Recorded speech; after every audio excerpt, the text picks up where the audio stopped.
이렇게까지 성실하게 살았는데 왜 마음은 늘 불안했을까요? 쇼펜하우어는 이 질문에 아주 냉정한 답을 내놓습니다. 당신 인생이 힘들었던 건 당신이 부족해서가 아닙니다. 19세기 독일의 철학자 아르투어 쇼펜하우어. 이 사람은 평생 동안 인간의 고통을 정면으로 들여다본 사람입니다. 그리고 그가 내놓은 결론은 이겁니다. 인생은 원래 힘듭니다. 당신만 힘든 게 아닙니다.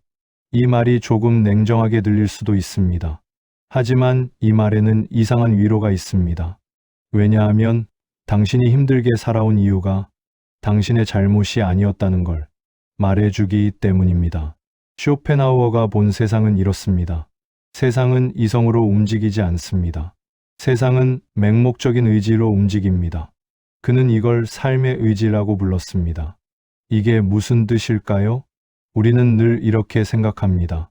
내가 원하는 걸 이루면 행복해질 거라고, 집을 사면, 자식이 잘 되면, 건강하면, 인정받으면, 그러면 마음이 편해질 거라고.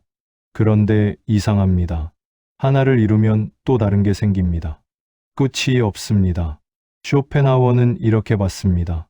인간은 욕망하도록 만들어진 존재라고. 욕망이 충족되면 잠깐 멈춥니다. 그런데 그게 행복이 아니라는 겁니다. 그건 그냥 욕망이 잠시 멈춘 것뿐입니다. 그리고 곧 또 다른 욕망이 고개를 듭니다. 이만하면 됐다고 생각했는데 왜 마음은 편하지 않았을까요? 자식 다 키웠는데, 집도 있는데, 끼니 걱정도 없는데 왜 마음 한구석은 늘 허전했을까요? 쇼펜하우어는 말합니다. 그게 인간의 구조라고. 당신이 욕심이 많아서가 아니라 인간이라는 존재 자체가 그렇게 만들어졌다는 겁니다.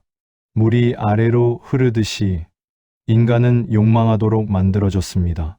그래서 만족이란 건 원래 오래가지 않습니다. 이 말이 절망적으로 들릴 수 있습니다. 하지만 곰곰이 생각해보면 이 말 안에 위로가 있습니다.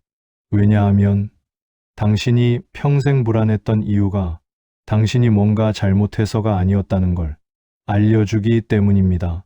당신만 그런 게 아니었습니다. 모든 인간이 그렇습니다. 쇼펜하우어는 또 이렇게 말합니다. 인생에서 고통은 예외가 아니라 기본값이라고. 우리는 보통 이렇게 생각합니다.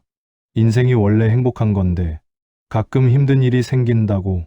하지만 쇼펜하우어는 정반대로 봤습니다. 인생은 원래 고통이 기본이고 행복은 가끔 오는 짧은 순간이라고. 왜 그럴까요? 다시 욕망 이야기로 돌아갑니다. 인간은 끊임없이 뭔가를 원합니다. 원하는데 없으면 괴롭습니다. 이루면 잠깐 기쁩니다. 그런데 곧 권태가 옵니다. 그리고 다시 뭔가를 원하기 시작합니다. 이 사이클이 평생 반복됩니다. 젊었을 때는 이랬습니다. 좋은 직장을 원했습니다. 얻으면 승진을 원했습니다. 결혼을 원했습니다. 자식을 원했습니다. 자식이 잘 되길 원했습니다. 손주를 원했습니다. 건강을 원했습니다. 끝이 없었습니다. 그런데 돌아보면 이상합니다. 정작 행복했다고 느낀 순간은 얼마나 됐을까요? 설렘은 금방 사라지고 걱정과 불안은 늘 함께 있었습니다. 쇼펜하우어는 이걸 정확히 봤습니다. 행복은 짧고 고통은 길다고. 그리고 더 중요한 건 이겁니다. 행복이라는 건 대부분 고통이 잠시 멈춘 상태일 뿐이라고. 배고플 때 밥을 먹으면 행복합니다. 하지만 그건 배고픔이 사라져서입니다. 아플 때 건강하길 바랍니다. 건강해지면 행복합니다. 하지만 그건 고통이 사라져서입니다. 외로울 때 사람을 만나면 좋습니다. 하지만 그것도 외로움이 잠시 멈춰서입니다. 그러니까 우리가 행복이라고 부르는 대부분의 순간은 사실 고통이 잠시 쉬어가는 순간이었습니다. 진짜 행복, 그 자체로 충만한 행복은 거의 없었습니다. 이 말을 듣고 나니 왜 평생 마음이 편하지 않았는지 조금 이해가 됩니다. 당신이 예민해서가 아니었습니다. 당신이 감사할 줄 몰라서가 아니었습니다. 그냥 인생이 원래 그런 겁니다. 쇼펜하우어는 여기서 한 걸음 더 나아갑니다. 그래서 그는 행복해지는 법을 말하지 않습니다. 대신 덜 괴로워지는 법을 말합니다. 이게 무슨 차이일까요? 행복을 쫓으면 실망이 커집니다. 왜냐하면 행복은 오래가지 않기 때문입니다. 그래서 계속 쫓게 되고 계속 실망하게 됩니다. 하지만 목표를 바꾸면 어떨까요?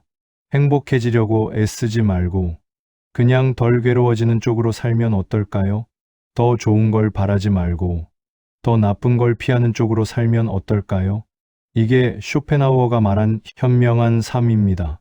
큰 기쁨을 바라지 않는 삶, 큰 고통을 피하는 삶, 평범하게 들릴 수 있습니다. 하지만 이 단순한 전환이 삶을 많이 가볍게 만듭니다. 생각해 보십시오. 당신이 평생 지쳐온 이유는 뭘까요? 더 잘 되려고 애썼기 때문 아닐까요? 자식이 더 잘 되길 바랐고, 남들한테 더 인정받고 싶었고, 더 나은 삶을 꿈꿨습니다. 그런데 그게 다 이뤄졌습니까? 아니면 이뤄졌는데도 또 다른 게 생겼습니까? 쇼펜하우어는 이렇게 말합니다. 기대를 낮추십시오. 비교를 멈추십시오. 그러면 삶이 조금 가벼워집니다. 특히 기대, 이게 사람을 많이 힘들게 만듭니다. 자식에 대한 기대, 이게 얼마나 많은 부모를 괴롭혔습니까? 이만큼 해줬으니 이렇게 살아주길 바랍니다. 자주 연락하길 바랍니다. 효도를 바랍니다. 이해해 주길 바랍니다. 하지만 자식은 자식 인생을 삽니다. 당신이 바라는 대로 살지 않습니다. 그래서 상처받습니다. 섭섭합니다. 그런데 쇼펜하우어는 이렇게 봤습니다. 기대 자체가 고통의 씨앗이라고. 기대가 있으면 실망이 따라옵니다. 기대를 버리면 실망도 줄어듭니다. 이게 자식을 사랑하지 말라는 뜻이 아닙니다. 기대와 사랑은 다릅니다. 사랑은 주는 겁니다. 기대는 받으려는 겁니다. 사랑은 상대를 있는 그대로 보는 겁니다. 기대는 상대가 내가 원하는 모습이길 바라는 겁니다. 쇼펜하우어는 말합니다. 사람에게 많이 기대할수록 실망이 큽니다. 그래서 현명한 사람은 사람에게 많이 기대하지 않습니다. 그냥 사람은 원래 불완전하다는 걸 받아들입니다. 또 하나, 비교입니다. 당신은 평생 남들과 비교하며 살았을 겁니다. 누구는 자식이 더 잘 됐다. 누구는 더 여유 있게 산다. 누구는 건강하다. 이런 비교가 마음을 얼마나 무겁게 만들었습니까? 쇼펜하우어는 이렇게 말합니다. 행복은 절대적인 게 아니라 상대적입니다. 내가 가진 게 많아도 남이 더 많으면 불행합니다. 내가 가진 게 적어도 남과 비교하지 않으면 괜찮습니다. 그러니까 불행의 원인은 내가 가진 게 적어서가 아니라 남과 비교하기 때문입니다. 비교를 멈추면 불행도 많이 줄어듭니다. 이제 60대, 70대입니다. 이제는 비교를 멈춰도 됩니다. 남들이 뭐라 하든, 자식이 어떻게 살든, 그건 그들 인생입니다. 당신은 당신 인생을 살아온 사람입니다. 그걸로 충분합니다. 쇼펜하우어가 말한 현명한 삶에는 또 하나가 있습니다. 조용한 삶의 가치입니다. 쇼펜하우어는 평생 혼자 살았습니다. 사람들은 그를 외로운 사람이라고 생각했습니다. 하지만 그는 이렇게 말했습니다. 혼자 있는 시간이 가장 편안하다고. 왜일까요? 사람과 함께 있으면 늘 뭔가를 신경 써야 합니다.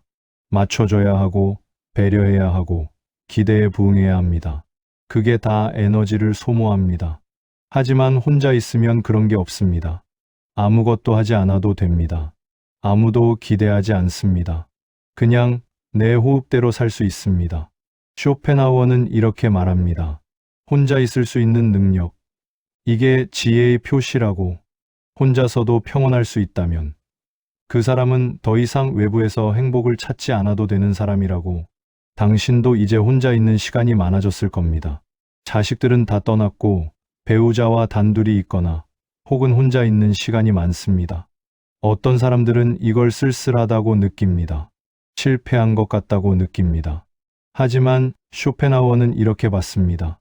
혼자 있는 시간이야말로 가장 자유로운 시간이라고. 더 이상 누군가를 위해 애쓰지 않아도 되는 시간이라고. 이건 쓸쓸함이 아니라 회복입니다. 평생 가족을 위해, 일을 위해, 책임을 위해 달려왔습니다. 이제는 멈춰도 됩니다. 조용히 혼자 있어도 됩니다. 아무것도 하지 않아도 됩니다. 그게 게으름이 아닙니다. 그게 지혜입니다. 쇼펜하우어는 이렇게도 말합니다. 사람은 자기 자신과 평화를 이루지 못하면 어디에 있든 불편합니다.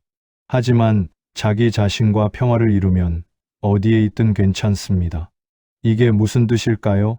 당신이 당신 자신을 받아들이면 외로움이 문제가 아니라는 겁니다.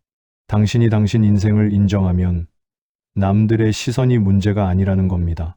문제는 외부 환경이 아니었습니다. 문제는 내가 나를 계속 몰아붙였다는 겁니다. 이만하면 됐는데 계속 더 잘해야 한다고 생각했습니다. 이만큼 살았으면 괜찮은데 계속 부족하다고 느꼈습니다. 쇼펜하우어는 말합니다. 그만 몰아붙이십시오. 당신은 충분히 했습니다. 이 말이 조금 이상하게 들릴 수 있습니다.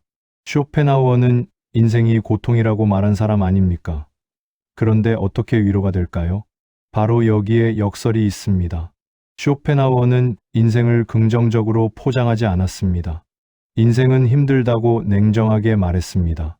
그런데 이 냉정함 속에 진짜 위로가 있습니다.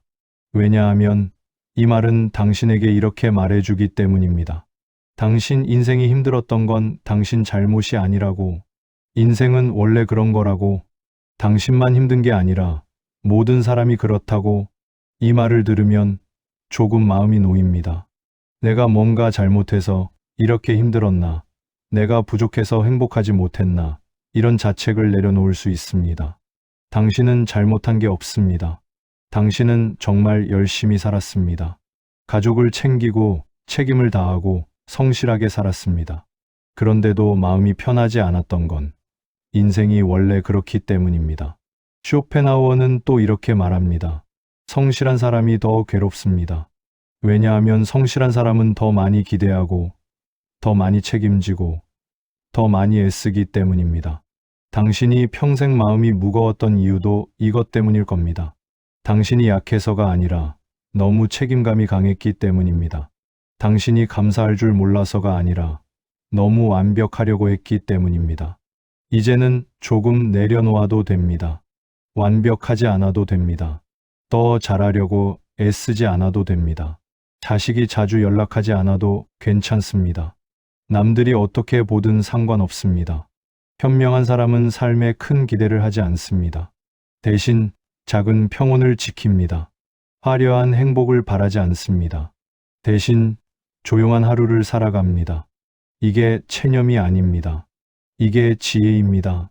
더 이상 욕망에 끌려다니지 않는 삶, 더 이상 남들과 비교하지 않는 삶, 더 이상 기대에 휘둘리지 않는 삶.